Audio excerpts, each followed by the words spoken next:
evening. Welcome to the Big Story. I'm Regina Lay. I'm Gretchen Ho. And I'm Sean Yao. Tonight's big stories: the House Quad Committee zeroes in on former President Duterte's intelligence funds and how it could have potentially been used to reward police officers who killed drug suspects. Lawmakers ask police to step up the hunt for the Roque couple, even as the Bureau of Immigration confirms that Harry Roque's wife, Myla, has left the country. And another aggression at sea. The Bureau of Fisheries says that a Chinese militia vessel recently sideswiped one of their boats near Pag-asa Island in Palawan.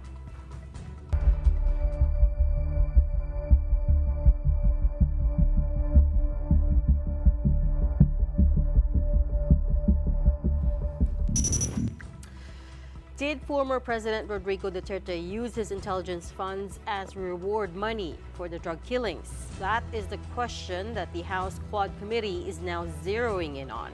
That comes after former Police Colonel Royina Garma dropped a bombshell at last week's hearing, claiming that it was Duterte himself who ordered that the so-called Davao model be replicated nationwide. Even former Senator Ping Lacson told One News he has long heard of this reward system. And as such, the House Committee is now inviting the former president and his closest allies, former Senators Bongo or current Senators Bongo and Bato de la Rosa, to the next hearing. Mobile journalist Kyla Macantan has tonight's big story.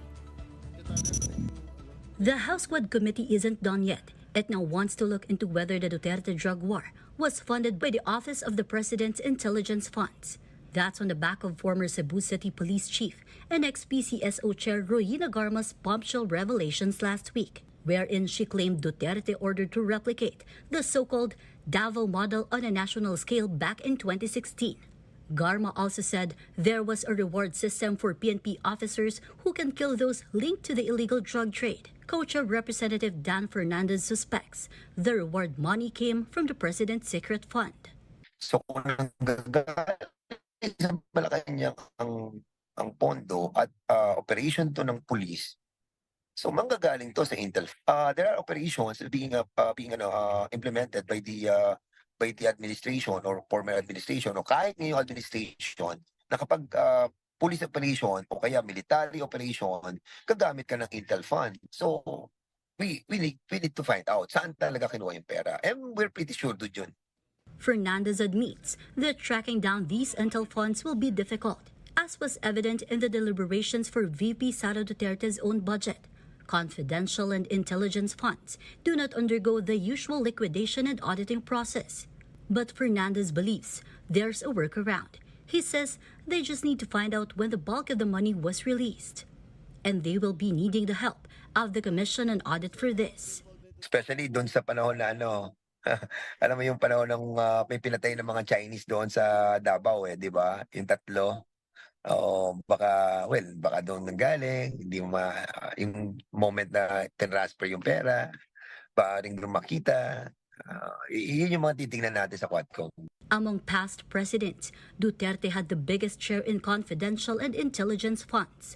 In 2021, a year before his term ended, Digong finished off his entire allocation of 4.5 billion pesos. In a joint statement together with Fernandez, the other Quad Committee chairs, Congressman Ace Barbers and Benny Abante said the evidence they've unearthed shows that the reward system did exist, belying Senators Bongo and Bato de la Rosa's denials.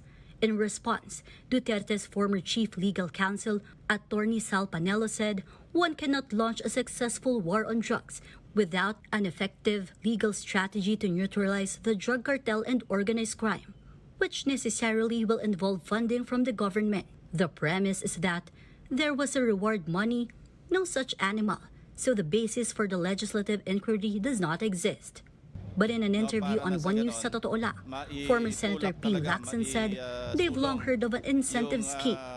Unang-una, talagang matagal na namin naririnig na mayroong mga incentives, mga reward, na kung makapatay o kaya makahuli, lalo kung na mga top level, yung sa level 1, medyo mababa hanggang level 4, pataas ng pataas. Ang nakasama kasi rito, pagka mayroong reward, nagiging over-eager yung ating mga kapulisan. At minsan, nauwi na sa personalan. At kung hindi man, pinipilit na maka-score na sa ganon, makakuha ng reward money. Yun na rin yung sinabi ni General Garma na parang pardon the word, pero na parang na-prostitute na yung kalakaran sa operation laban sa droga. The House Quad Committee has invited Duterte, De La Rosa, and Go to the next hearing on extrajudicial killings. De La Rosa has said he is never attending the inquiry. Go, for his part, is willing to make himself available for the Quadcom. Go even floated the possibility of a parallel investigation at the Senate on the drug war, saying he can be the one to file resolution on this. As for ex-President Duterte, he said he may attend if congressmen ask quote-unquote educated questions. Mobile journalist Kayla Macantan, we are One News. Now, the other strand that the Quad Committee has been investigating is, of course, POGOs. And today is actually the deadline for foreign POGO workers to downgrade their working visas. And the Bureau of Immigration says that over 12,000 have already complied. Gio Robles with the report. Today marks the government's deadline for foreign POGO workers to voluntarily downgrade their work visas. Downgrading means converting their working visa permits to temporary tourist visas. This will allow them to stay only up to 59 days in the country.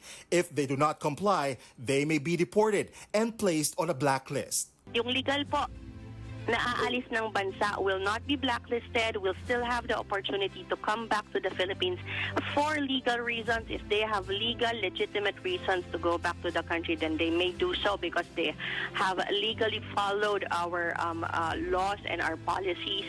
But yung mga magpapaiwan po na matinggal na nasabi ko kanina, matigas ang ulo at hindi sumunod sa mga polisiya ng ating gobyerno, ay sila po ay madideport and mabablacklist. The Immigration Bureau clarified that the 59 days are not meant for them to tour the country or seek other employment here. Instead, it will be given to them to prepare for their departure. According to Task Force POGO, they have fast-tracked the process to avoid complicating the departure of POGO companies and their employees from the country. They can also hold an implementation day to gather all the requirements and exit clearance. We make sure that expedited yung proseso natin ng downgrading, and at the same time po, we are encouraging din yung mga kumpanya to avail po ng services ng Bureau and the interagency na magkaroon ng implementation days. To make things simpler for them, para po, kumbaga, we're trying to break down barriers for them to leave. Kasi pag masyado nating pinahirapan yung proseso at marami po silang dadaanan pa at maraming opisina na kailangan bisitahin, then it provides a barrier or some challenges. Baka hindi na sila sumunod dun sa proseso natin. And just to remind those that fall under this category, the October 15 deadline was set in place para po mag-downgrade into tourist visa. Pag tourist visa na po yung hawak nyo, 59 days na lang ang meron ang isang tao para umalis sa bansa. BI says as of last count, over 12,000 foreign nationals, most of whom are Chinese, have already downgraded their visas. But at the same time, the Presidential Anti-Organized Crime Commission, or PAOC, is worried about the splintering of the large POGO hubs into smaller ones. Already, the agency has been targeting more than 100 small illegal gambling operators in the country. Ang hamon talaga is napakarami hong mga nag-underground. We're having difficulty catching up. Assuming lang po na may matira after December 31. So magtutuloy-tuloy pa rin. For its part, the Justice Department isn't too worried. It pointed out that these smaller ops won't be profitable and they will all eventually leave. Hindi na po talaga yan feasible in terms of revenue, in terms of profit for these criminal syndicates. It is no longer worth operating in such small quantities. Kaya sa tingin ho natin, itong change of landscape from a big POGO hub to a smaller one is merely part of their winding down operation dahil ayaw naman po nila na bumalik dun sa kanilang bansa dahil siguro sa tingin nila meron pa silang ibang pwedeng puntahan. But this, I believe, is a kumbaga last-ditch effort na gumawa ng konting pera para lang pampalipas, para pag lumipat na sila, at least meron pa rin silang bit-bit na kahit konti. But this does not mean that the IACAT will let up in its efforts. For News 5, Gio Robles, we are One News. One person of interest in the Quadcom hearings who has been confirmed to have left the country is Myla Roque, wife of former palace spokesman, Attorney Harry Roque. Sa ating sala, sinamite rin po natin ito sa mga lawmakers po natin. Si Ms. Myla Roque po is out of the country since September 3. Her lookout bulletin was issued on September 16, so wala po siya sa bansa sa kasalukuyan. While former spokesperson Harry Roque has no recent departure as per our records, and meron po siyang immigration lookout bulletin which was issued on August 6. Myla has an outstanding arrest order from the Quadcom after she repeatedly snubbed the hearings. And that arrest order was issued only on October 11, and again, she left the country on September 3. Her husband Harry likewise has a standing arrest order, but has no recent record of departure from the Philippines for now. The two have been wanted at the hearings to explain the connections between their family company Biancham Holdings and the Pogo complex raided in Pampanga. Lawmakers have been questioning how the Roque family's assets jumped from 125,000 pesos in 2016 to as much as 125 million pesos 2 years later. Roque has been in hiding since mid-September, though he continues to post online criticizing Congress. Quad Committee Co-Chairman Dan Fernandez slammed the PNP for their inability to locate Harry for many weeks now. Nga sabi nga namin, mahiya naman kayo dahil hindi nyo makita si Secretary Harry Roque. Medyo nakakalungkot on the part of the PNP. What we can give right now is our commitment na hindi po natin natatantanan yung paghahanap. Let's move on over to the West Philippine Sea, where there has been another incident. BFAR reported that the Chinese maritime militia vessel harassed two of their vessels while they were carrying out routine maritime patrol near Pag-asa Island in Palawan. Carrie Cater has the details. A video from the Bureau of Fisheries and Aquatic Resources captured a Chinese maritime militia sideswiping a BFAR ship. The Filipino vessel was conducting patrol near K4 in Pag-asa Island, which is the largest of 9 features occupied by the Philippines in the Spratly Islands. According to BFAR, at around 7:45 a.m. on Friday, October 11, the Chinese vessel deliberately sideswiped the BRP Datu Cabaylo while it was approaching one of the sandbars near Pag-asa Island along with the BRP Datu Sanday. The Chinese boat then chased and tried to block the route of the BFAR vessels, causing another collision and scratches on the latter. It also sustained dents on its starboard but remained operational. Despite China's harassment, BFAR said it completed its mission and both ships have now safely docked at the Pag-asa sheltered port. Pag-asa Island, part of the Spratly Islands in the West Philippine Sea, falls under the municipality of Kalayaan, Palawan. China has long sought to claim this area, which it calls Zhongye, but the 2016 arbitral ruling invalidated their 9-line claim in the South China Sea. China has earlier said they also want to resolve the dispute over the contested territories. But Defense Secretary Gilbert Teodoro countered, saying China's actions do not match their words. Committed din tayo sa dialogue, basta alam natin hindi tayo niloloko. Hindi tayo sinasaktan, hindi tayo niloloko. So committed talaga sila sa dialogue, pero committed din sila sa illegal action. Recently, President Bongbong Marcos appealed to his fellow leaders at the ASEAN Summit to accelerate the formulation of a code of conduct in the South China Sea to ease tensions in the region. China also promised to help in its formulation. The idea of a code of conduct was first agreed upon as far back as 2002, but the formal process of creating one did not start until 2017. One of the sticking points is whether or not the code will be legally binding. During the ASEAN Summit last week, Marcos voiced frustration that the bloc's 10 member nations cannot even agree on simple things, even a concept as basic as self-restraint. For News 5 Carrie Cator, we are One News. Call it coincidence, but the Philippines and the United States commenced its annual Kamandag military exercises today, on the same day that Taiwan reported a record number of Chinese warplanes doing large-scale military exercises near them. Philippine Marine Corps Commandant Major General Arturo Rojas stressed during the opening ceremony that the Kamandag drills had long been planned and had nothing to do with what was happening or what is happening in the region. His counterpart with the U.S. Marines also said that the focus of the exercises is to prepare the United States and its allies to respond to any crisis or contingencies. Part of this year's exercises will be live fire drills and other activities in waters between Luzon and Taiwan, as well as sea drills off Palawan, which is facing disputed areas in the West Philippine Sea. It has nothing to do with whatever is happening in the region. This is not directed to any of those. We're just doing all these things for us as a military force to be able to respond to any crisis. This exercise, regardless of what's going on geopolitically, is going to happen, and it's to benefit really the Philippine Marine Corps, our partners and allies in the region, to come together to get better, to respond to anything. Joining this year's exercises are members of Australian, British, Japanese, and South Korean forces and observers from 3 other nations, including France, Thailand, and Indonesia. Around 1,150 AFP members and 1,072 U.S. Marines are expected to take part.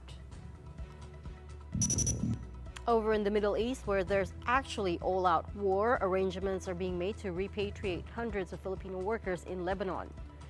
The Department of Migrant Workers reported that at least 488 OFWs have been brought home safely.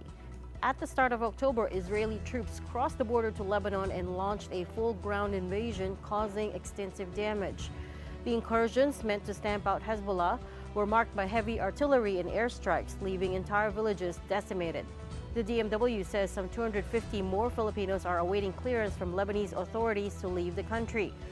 DMW Secretary Hans Kaktak says they're also making provisions for shelters to house those affected. As soon as they're cleared from Lebanese immigration, we will book them on flight. Meron din tayong shelters. Pinag-utos ng ating Pangulo, bukod doon sa safe repatriation, ay yung magtalaga ng mga kaparaanan kung saan mabibigyan ng tulong at proteksyon yung mga kababayan natin. So may 4 tayong shelters actually. 3 pa lamang ang nalalagyan ng stayers. So doon sa shelters natin na 3, 186 naman ang naroroon. 186. So sa shelters natin, merong doktor, merong social worker, merong nurse.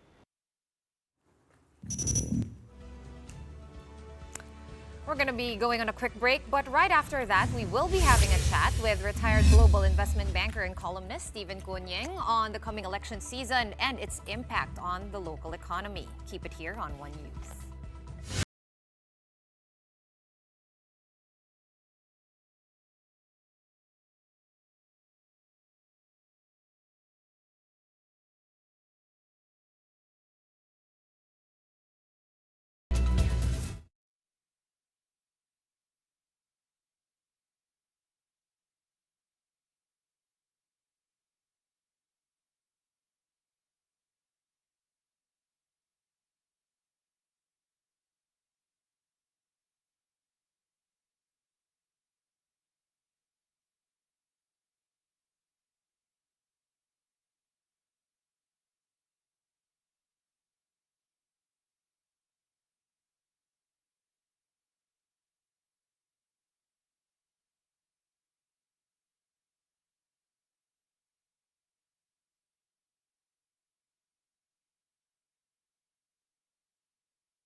Welcome back. You're still watching The Big Story here on One News.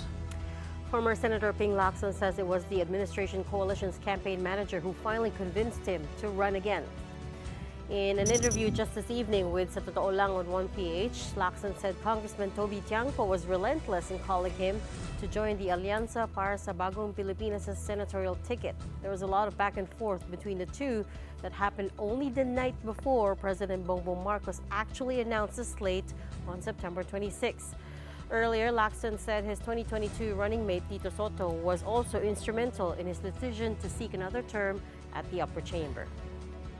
Yung pala si Congressman Toby Tiangco. Hindi ko alam noon na siya pala yung campaign manager ng Administrate nung alliance ng mga political parties. Sabi niya, Senator Ping, baka naman pwedeng mag-reconsider kasi mag-a-announce si Presidente. Sinabi ko rin sa kanya yung dahilan kung bakit atubili ako. Ang sabi niya, hindi, basta hintayin ka namin.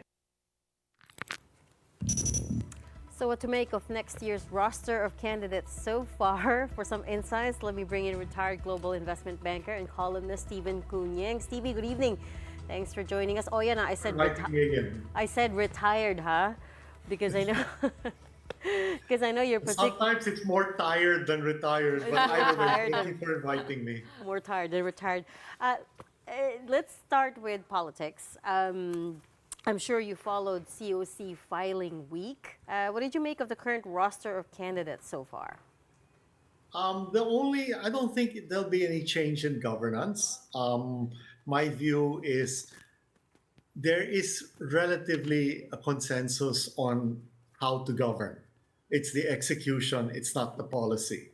And if you go back to every administration since basically at least the second President Aquino, the administration slate in the midterm elections, at least for the Senate, generally wins a big majority, usually 8 to 9, sometimes in Duterte's all 12. So I think one should not expect a change, basically because the infrastructure supporting the administration candidates is very overwhelming at the national level. So it will be, in my view, more continuity, whatever your view of that is, that's the likely scenario. So it doesn't matter that there are more, that there seem to be more families joining the races, the local races at least next year. It doesn't matter that there's now vloggers and influencers also trying to win seats. It doesn't change the landscape, you think? Well, it's a different mode of the same type of candidates. I mean, are we having families coalescing and adding slates for the first time or replacing other family members? No. Did we have actors and media people who are of some prominence winning? Yes. Is this changing? No. Maybe it's some change in degree, some change in names, but not change in type.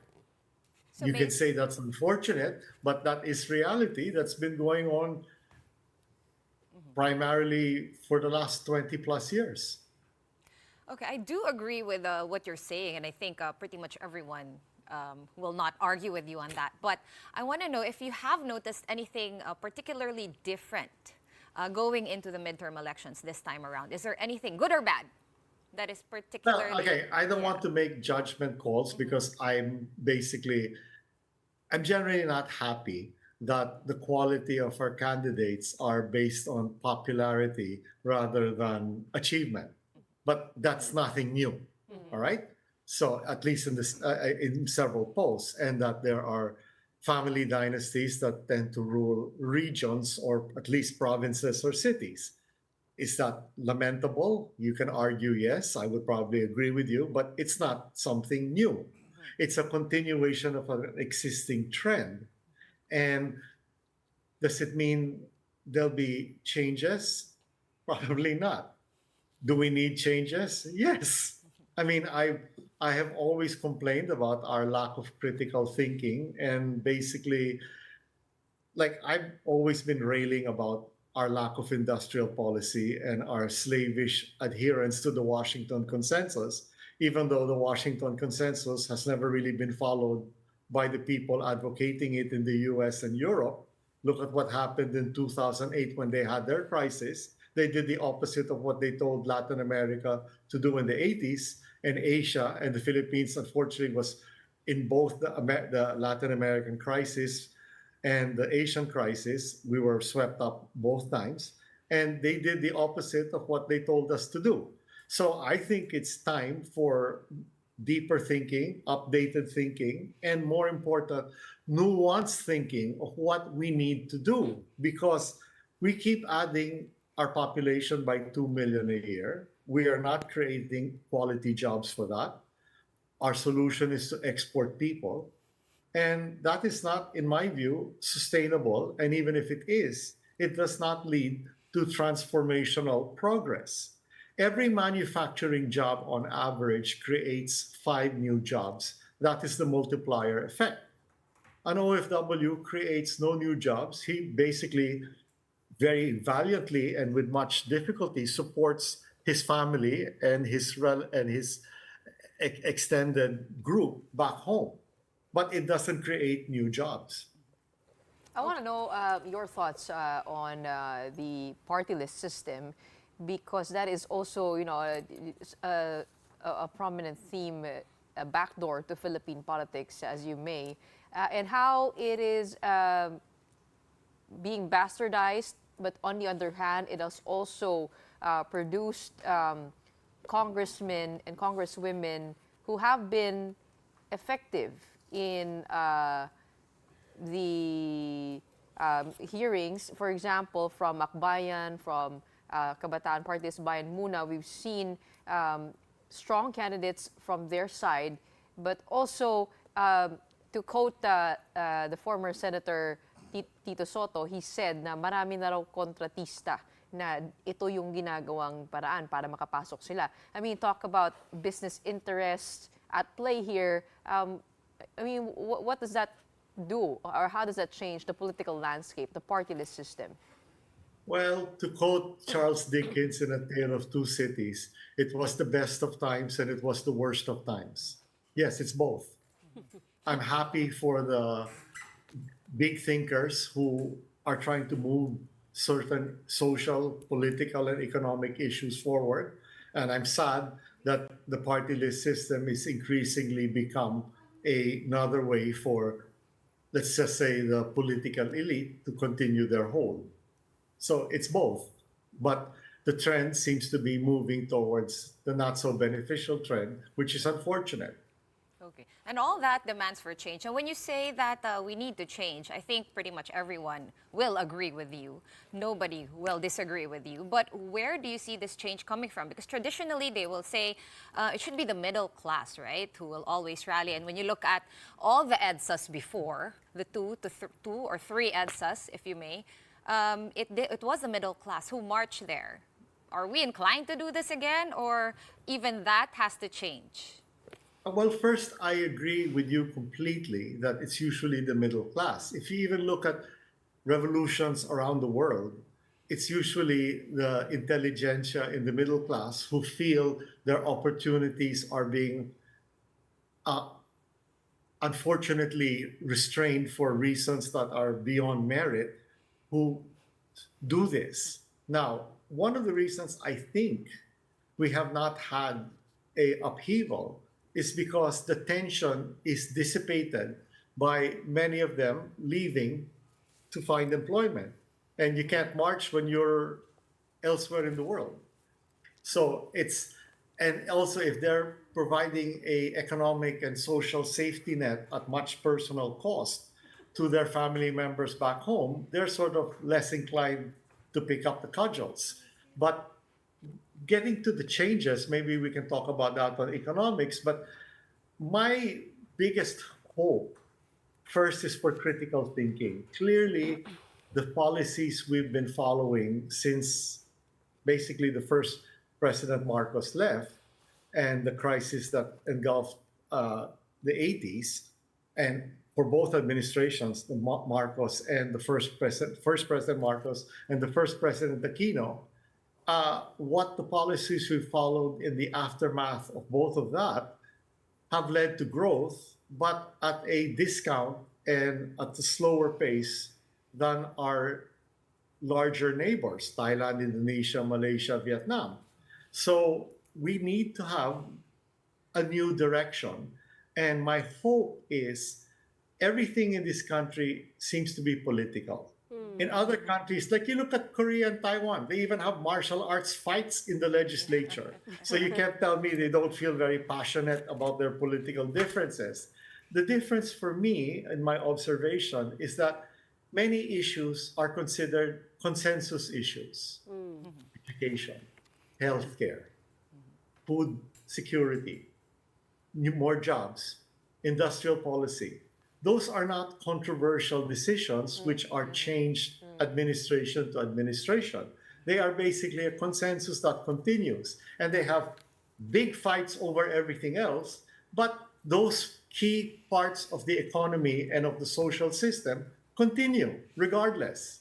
And I wish we could move to that direction. Like, do we think it's a political issue to have quality education, to stop malnutrition, to provide decent infrastructure? I would think, and then have an industrial policy to create quality manufacturing jobs. And that's a complex issue. That's not easy. That is something that should go beyond any administration. It should be a consensus. Let me give you the simplest, most successful example, which is taught in many schools in the US, the interstate public highway system. In the 1930s, when he was still a colonel, then Colonel Eisenhower was told, transport a whole armored troop from the East Coast to the West Coast, just in case we have to move troops and material elsewhere. It took him a few weeks. He was aghast at how actually bad quality infrastructure was in the US then. When he won as president in 1952, he decided to start the interstate highway system. So what happened was what was called the flyover states, which were the prairie states and the South, all had quality infrastructure. It has now been 70 years since that started. There have been Republican administrations, Democrat administrations, liberals, conservatives, moderates. That continues regardless. It is a non-controversial policy that has benefited the US greatly. And many other countries, Japan, Korea, Germany, France, followed it. Shouldn't things like that be a consensus for us that doesn't change regardless of which administration is in charge? We fully agree with you. We also don't know the answer. But that brings me to my next question about term limits. You wrote a column recently on the Manila Times where you argued that term limits have failed in practice. It hasn't led to a higher quality of elected officials. Talk us through that. Well, my view is I see the point and the principle behind the framers of the 1987 Constitution putting term limits. What was it? To prevent dynasties and to keep, let's just say, unqualified people who have a strong political base from perpetuating itself. Did it work? It didn't. So let's just accept reality.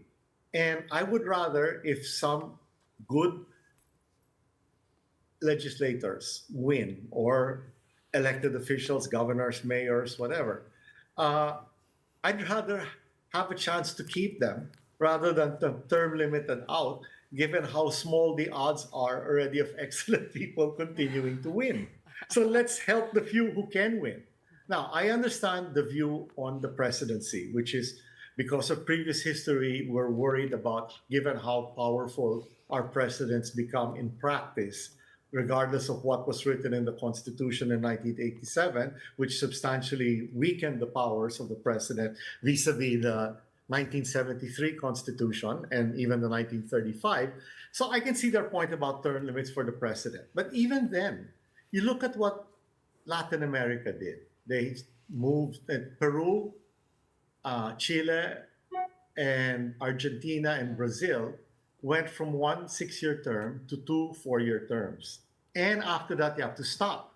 But after another term, you can come back. That's why Lula in Brazil is on his 3rd term. So you can put a limit so that you can basically say the guy cannot keep perpetuating himself. But after a gap, if he's really that much better than his successor and he's still in good health and he's interested, why not let him run again, him or her? Wait, so are you for longer terms, or are you for banning them from running again after several consecutive terms? What is your proposal? I have an open mind. My proposal, like all proposals, like when we discuss economic provisions, is can we think about it? Can we study it? Can we analyze what other countries have done? Can we analyze our situation and then have a robust discussion? And then let us have a right, if not a right decision, a proper decision that's ventilated rather than somebody wakes up in the morning and decides, I want to do this, and then we do it or we don't. Again, critical thinking and analysis. And you know what? If we make a change and it's wrong, then change it again. One of the key points of Franklin Roosevelt's New Deal was experimentation, because there was a depression and a crisis. And they said, if it doesn't work, we'll change to something else, but let's not just have a fossilized, tight structure that is incapable of adoption. We're kind of Wait. It's a very interesting discussion on term limits, but we do have to go for a quick break right now. So don't go away. We'll circle back to it after this. Thank you. The big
Welcome back. You are still watching The Big Story here on One News.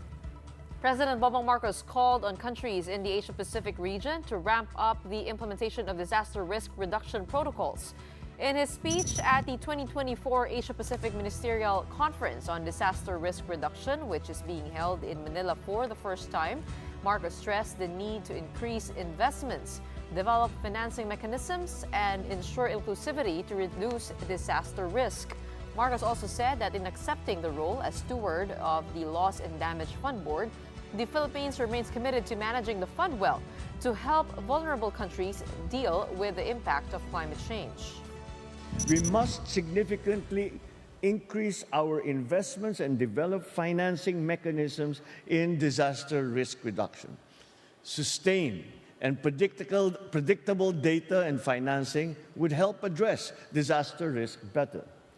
This entails ensuring that developing countries, particularly the least developed countries, landlocked countries, and small island developing states are provided greater access to these resources to advance their policies and build disaster resilience. Okay, let's circle back to our guest for tonight. We were talking to retired global investment banker and columnist Stephen Gunyeng. Steve, where are you? I can't see you on the screen. Okay, there you are. Okay, so circling back to the debate over term limits, again, your thesis being that they haven't worked as they should, but then also the idea, if you take away that guardrail, then it also opens up the gates to abuse of power, doesn't it? Well, let's start with the presidency and the other positions. In the other positions, because the presidency has an absolute 6-year term, and I can see why you don't want at least consecutive terms for the same president. I completely understand that position. But let's look at below that. Senators, governors, mayors, congressmen. Has term limits worked? They've just, in the old days, I was 13 years old when martial law was declared in 1973, but you had basically one person who would basically be mayor and governor for until he retired or something. And then if he was really lousy, he could lose. But has it really stopped dynasties? No, you've just expanded it to their family. When before you had one person, now you have one family, and all the members become politicians. So it hasn't worked. Yeah. And then eventually Now, there are at the too same many time- and they start fighting, right? But it also is, I think, I wanted to put it in this conversation while you're answering Regina's question, because we seem to be allergic also to changing our constitution. And I think that kind of plays a part in this whole thing. How do we, if we're talking about so much change and we can't even change the constitution, which apparently was meant for a parliamentary system, not a presidential one, then where does that leave us? I agree with you. It's very hard to change, and it was frankly not very carefully thought out when everything was written towards parliamentary in the last minute. They changed to presidential and 2 houses, okay? So what are we supposed to do? Not change it because it's hard? Or try harder to change it and maybe, let's have a consensus on at least some changes first, and then maybe it will allow, if they work out well, further changes. We don't have to have all the changes in one go. And maybe the Supreme Court maybe is overdue to decide how the Senate and the House are supposed to vote. Let's settle that. The Supreme Court hasn't settled it. And then whatever the Supreme Court decides, then let's try to get changes that are appropriate for that. But it reminds me of what Kennedy said when he was talking about putting a man on the moon by the end of the 1960s, which was achieved in 1969. He said, we do this not because it was easy, but because it is hard. Hard things are normally the important things that need to get done. Well, I would say there was another thing I saw on Amazon or something where it was a funny comment, which I think maybe we follow. We do this not because it was easy, but because we thought it was easy. Okay, we're running out of time, but we do need to talk about the economy. Inflation, Steve. Surely you're happy about the fact that we're now at 1.9% as of September, or not? Yes, Yeah. I'm very happy. My only worry is because we import so much and we export people, besides some raw materials, minerals, and things like that. Our inflation, compared to most other countries who are our neighbors, has a higher quota of imported inflation, which means, I'm not talking just about energy prices, oil and coal and things like that. Even food prices, manufactured good prices, a higher percentage is imported than our neighbors. So therefore, a lot of our inflation is what is called imported inflation. It is inflation that any government will not have control over. If this is the cost to import something, it is not something we can negotiate except on the margins. So if global or regional inflation is low, for what we import, we will have low inflation. If it's high, we can complain all we want, but we can't do anything about it, which is why I think we need industrial policy to start manufacturing more goods. Fuel prices are rising. What do you see over in the Middle East? Will that prolong? Are we going to expect more of those prices to rise in the coming months? Well, again, I think the next month will be critical to see whether the Middle East becomes a localized, but right now it's been expanding. It was basically in Palestine. Now there's things in Lebanon. Now Iran and Israel are saber rattling. I'm not going to comment on who's at fault and who's not at fault, but if it becomes broader, let's not forget what started the first big inflation boom post-war. It was the 1973 Middle East War, which the Arab states then had an oil embargo. What's the most recent? It was Russia invading Ukraine because it halted natural gas exports of Russia to Western Europe, and the Ukraine is one of the largest wheat exporters. So yes, that's my point about. Now, if you had food security, you could have some buffers. But if you're importing nearly everything we eat to some percentage, then how can you buffer that? Definitely, we're at the mercy of other states who do export their Exactly. food. But It's imported inflation. right. But I wanted to ask you about, you kept mentioning industrial policy. Now, correct me if I'm wrong, Stevie, but the last time we kind of had any sort of industrial policy was under the first Marcos administration. Of course, we know how that ended. It ended up in cronies controlling. Yes. And arguably, perhaps, the oligarchy we find ourselves in now. What are you seeing here in terms of how we can rebuild our industrial policy without, a vision of one person? Okay, let me give you first a two-part answer. The first is, so if we did it wrong the first time in implementation, does it mean the policy was wrong or the execution was wrong? If it was the latter, then why should you abandon the policy rather than improve the execution? That's number one. Getting back to what I said about Kennedy, we do this not because it was easy, but because it was hard. Hard things are important. Number two is, yes, we've learned our lesson from the first time, and we may have to learn it again, but other countries also had corruption issues, also had things, and they reversed it or improved it. In the 1997 crisis, the more practical of our neighbors chose some middle ground rather than like what, frankly, Indonesia and the Philippines did, which was, sige, let's just open it up completely and let's see what happens.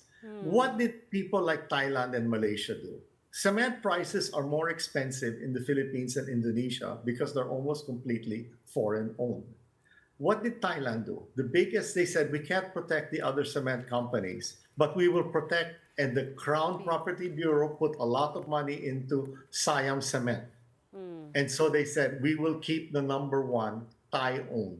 And now Siam Cement has expanded to chemicals, to petrochemicals, to certain industrial goods, whilst remaining the number one cement company to provide a buffer.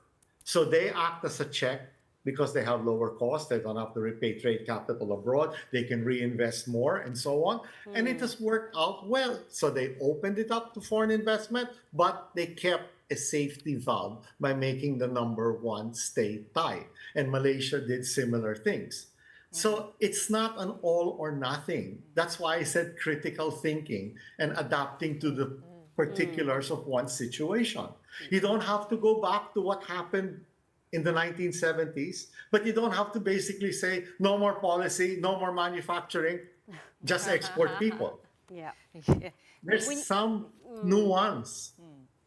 When you look at the pre-election surveys, inflation remains the number one concern of voters. I mean, underscoring the fact that this administration campaigned on the issue of food security, right? Who can forget the 21 peso a kilo rice promise? Do you get the general sense that the Marcos administration is doing enough to get us there? I think it's a work in progress. I am happy that at least this administration recognizes food security rather than 115 million and rising by 2 million a year can import its way to food security. I think Bertrand Russell was the one who said, "I've never seen a nation starved into democracy." I'm not sure if it's him, but that's a famous line. You know, what provides economic and social peace? If nobody's starving, that helps a lot. It helps with education, it helps with social peace, it helps with worker productivity. Now, you look at most countries, the whole European Union, the US, Japan, Korea, they subsidize their farmers to run surpluses, even if it costs them, because all the benefits that comes from food security is better. You go to Hong Kong, you go to the supermarkets, the chicken is from France. Because they're just exporting at a loss their excess production. But there is nobody starving and there's nobody hungry in Japan, Korea, the European Union, and the US. Why do you think nobody is investing in our food security? I would imagine this would be great business. Is it? Okay, two reasons for me. One is we slavishly believe in the Washington Consensus. Number two, I'll be very, very blunt. Overpopulation. I'm 65 years old. There's about 115 million Filipinos now. You guess how many Filipinos there were when I was born in 1959? Guess. 20 million, maybe? Yeah, 19 million.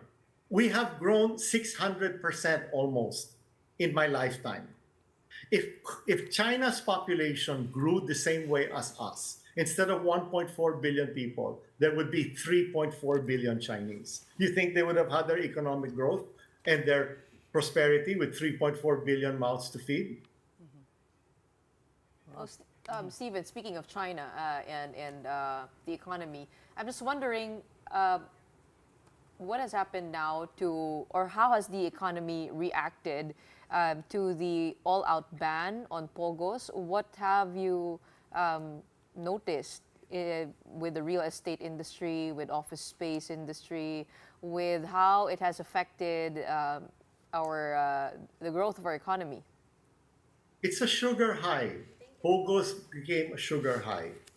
It artificially created demand that is now coming back to reality, and maybe people overbuilt. And you probably need time to work it out of the system. I'm on the board of a publicly listed real estate company, and they said the supply of apartments is something like 2 to 3 years supply. So, I mean, sometimes you make mistakes and you have to deal with it rather than say continue what is not a good or sustainable business. Meaning there's an oversupply now. Consequences. There's an oversupply now because of these pogo companies vacating the industry. Is that part of it? I mean, I sit on some boards, and when they renew their leases for like the bank branches or the supermarkets and everything, generally they're all still lower than pre-2019. I read in the papers this week that for the first time, rents in BGC have approached what they were before COVID, which means elsewhere they haven't. But still a bit inflated in BGC, I can attest to that. And with lots of abandoned cars in parking lots. Quite a bit of oversupply still. We're going to have to leave that there for tonight. Thank you so much for your insights. We hope you could join us in studio next time. That was retired global investment banker and columnist Stephen Cunhing. Okay, just before we say goodbye, here is our big picture tonight. Speaking of pogos, this is one of the hubs which is supposedly owned by captured pogo boss Lin Chun-han. Just days after he was arrested, PAOK raided this alleged scam hub in Laguna. But operatives found the hub already abandoned. There were still equipment and computers left inside, but all hard drives were gone. So I guess it raises the question again, were they given advanced warning? Just like a Lucky South, when the PAOK got there, they only caught like a few people who were trying to run away. The leak daw, hinahanap nila kung sino yung leak. But I guess we'll be seeing more of that in the months to come, the deadline being December 31. And Steve, It was a nice way to put it. Pogos as a sugar high for the real estate. Well, for the general economy, right? You're right. He was right. It caused a lot of optimism and bullishness in the economy, but actually they weren't meant to be here forever, right? We should have invested in more stable sources of revenue, like the BPOs, right? Or the industries that Stevie was talking about. That Manufacturing, but we know abandoned. there are problems in manufacturing with the power costs to begin with. But Even that's raw a little materials. more long and raw materials and the supply chain. But that's more for the long term. But in the meantime, like when you think about it, the Pogos came in, they inflated real estate Everything. prices Among for a others. time, Ayun, and nag-stabilize na. now look, 4 years later, 5 years later, they're out, right? And we're back it's to caused square. quite a disruption in the real estate prices. That is the effect on the economy. I wonder what would the effect be on elections, on election spending. There was and even rumors funding. that some of the Pogo money was being Being funneled into to election campaigns, right? So I guess we'll find out.